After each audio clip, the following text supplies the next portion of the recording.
نحمده ونصلي ونسلم على رسوله الكريم أما بعد فأعوذ بالله من الشيطان الرجيم بسم الله الرحمن الرحيم ما كان محمد أبا أحد من رجالكم ولكن رسول الله وخاتم النبيين وكان الله بكل شيء عليما اللهم صل على محمد النبي الأمي وعلى آله وسلم تسليما كثيرا كثيرا۔ اللہ رب العزت نے جب تک اپنے دین کو باقی رکھنا ہے تو دین کے کام کرنے والوں کو بھی باقی رکھنا ہے۔ کام ہمیشہ افراد ہی کرتے ہیں، افراد کے بغیر کبھی بھی کام نہیں ہوتا۔ تو اللہ رب العزت کا جب تک دین رہنا ہے تو اللہ تعالیٰ نے کام کرنے والے افراد بھی باقی رکھنے ہیں۔ نبی صلی اللہ علیہ وسلم اب دنیا میں موجود نہیں ہیں، اور نبی صلی اللہ علیہ وسلم کے ورثہ پہلے بھی تھے، آج بھی ہیں اور آئندہ بھی رہیں گے۔ نبی کریم صلی اللہ علیہ وسلم کے ورثہ احادیث میں آتا ہے کہ علماء کرام ہیں۔ ان العلماء ورثۃ الانبیاء، رسول اکرم صلی اللہ علیہ وسلم کے وراثت وہ علم ہے۔ اس علم کے وارث ہر دور میں اللہ تعالیٰ نے رکھے ہیں۔ دین پر عمل تو سب نے کرنا ہے، لیکن دین کا علم سب کے پاس نہیں ہوتا۔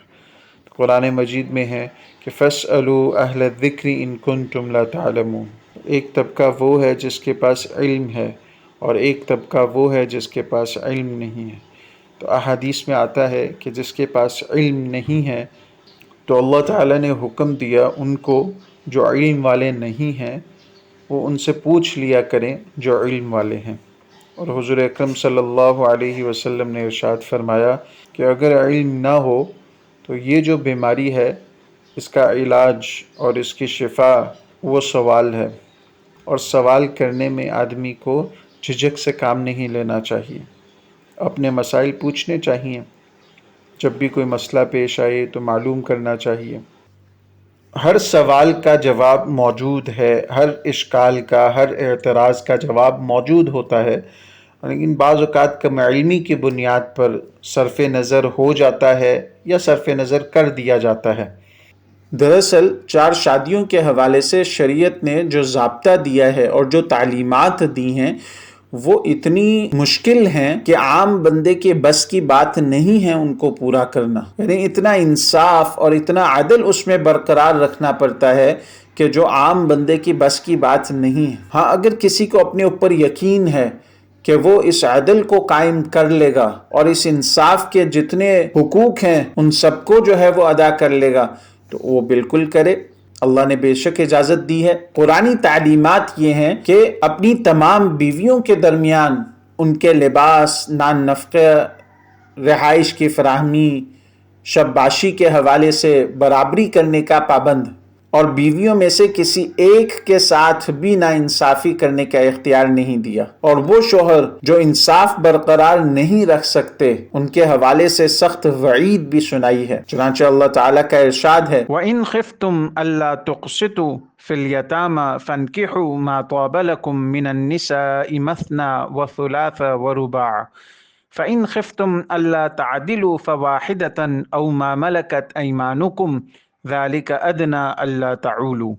کہ اگر تم کو اس بات کا احتمال ہو کہ تم یتیم لڑکیوں کے بارے میں انصاف نہیں کر سکو گے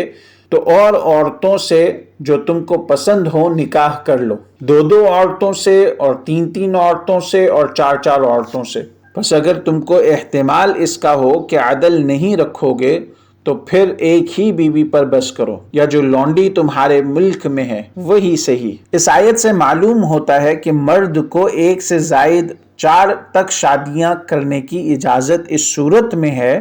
کہ جب وہ ان کے درمیان برابری اور انصاف کر سکے، جس کے لیے ضروری ہے کہ وہ دوسری شادی کے لیے جسمانی طاقت اور مالی استطاعت رکھتا ہو، اور اس میں بیویوں کے درمیان برابری کرنے کی اہلیت ہو۔ لہٰذا اگر کسی شخص میں جسمانی طاقت یا مالی استطاعت نہیں، یا اسے خوف ہے کہ وہ دوسری شادی کے بعد برابری نہیں رکھ سکے گا،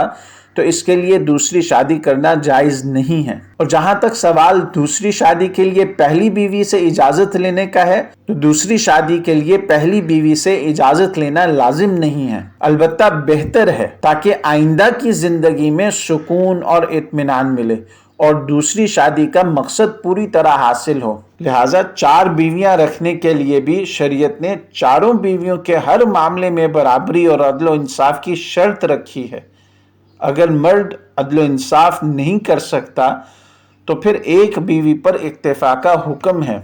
لہٰذا اس حکم کا بالکلیہ انکار کر دینا ٹھیک نہیں ہے۔ جیسا کہ بعض سیکولر طبقے کی طرف سے تنقید جناب دانش تیمور صاحب پر ہوئی جب انہوں نے اپنی رائے رکھی 4 شادیوں کے حوالے سے، تو جیسے سیکولر طبقے نے کومنٹس میں ان کو جو ہے وہ تنقید کا نشانہ بنایا، یہ مناسب نہیں ہے۔ سیکولرزم دراصل یورپ کے ایک باشندے جارج جیکب ہالیوک کے فاسد خیالات کا پلندہ اور اس کے گمراہ قیاس کا نتیجہ ہے۔ یہ شخص 1817 عیسوی میں برطانیہ کے ایک مذہبی گھرانے میں پیدا ہوا۔ اس کے آباء و اجداد مذہبی ہونے کی بنا پر کلیسا سے قریبی مراسم رکھتے تھے، اس لیے اس نے زمانے طفولیت سے ہی مذہبی لباس میں پوشیدہ کلیسائی درندوں کو غریب عوام کا خون چوستے دیکھا۔ پادریوں کے ان ہولناک مظالم کی بنا پر اس کا دل مذہب سے اتنا بیزار ہو گیا کہ 1841 میں اس نے خدا کا انکار کرتے ہوئے عیسائیت سے کھلے عام بغاوت کر دی۔ معاشرے پر چونکہ کلیسائی گرفت مضبوط تھی،